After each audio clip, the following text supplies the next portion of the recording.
স্বামী তো তারই বলে যে সবসময় সত্যি কথা বলে, আত্মীয় স্বজন খারাপ কথা বলেও স্বামী বলবে না, সবাইকে ধমক দিবে, স্বামী বসতে গালাগালি যা ধুয়ে দেয়, হাতও গায়ে তুলে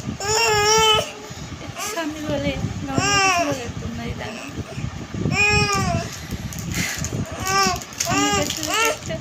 খাওয়ার আবদার করা চাওয়া হয়, স্বামী যদি বলে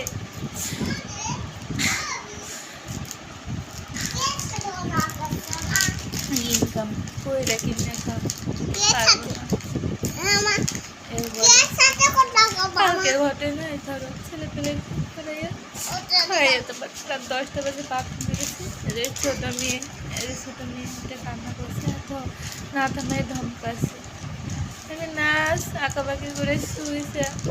বউ টয়লেটে পানি না দিয়ে আসে দৌড় দিয়ে আসে নিয়ে নিলাম টাইম করে, আর সেই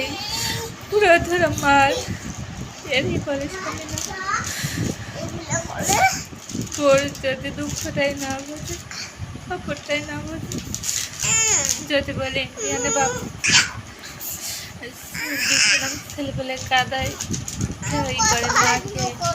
রাঁধতে গেলে খাম না, এটা তাও গালাগালি করে, কি লাগে তরকারি রাঁধতে না হাতে বুঝে খাতে পারবো পিঠে চাপ পয়সা। যখন একটা মেয়ে আত্মহত্যা করে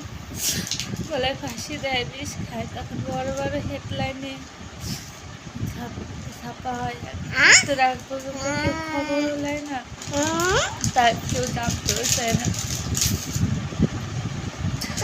পানি বসে পানি বসে কি লাভ পেল, নিজে প্রতিষ্ঠিত হতে পারলাম না, কথা বলছি চাকরি পাচ্ছি না, যে ছেলে গালাগালি খুব মার খেয়ে সংসার সব নিয়ে করতে পারে না।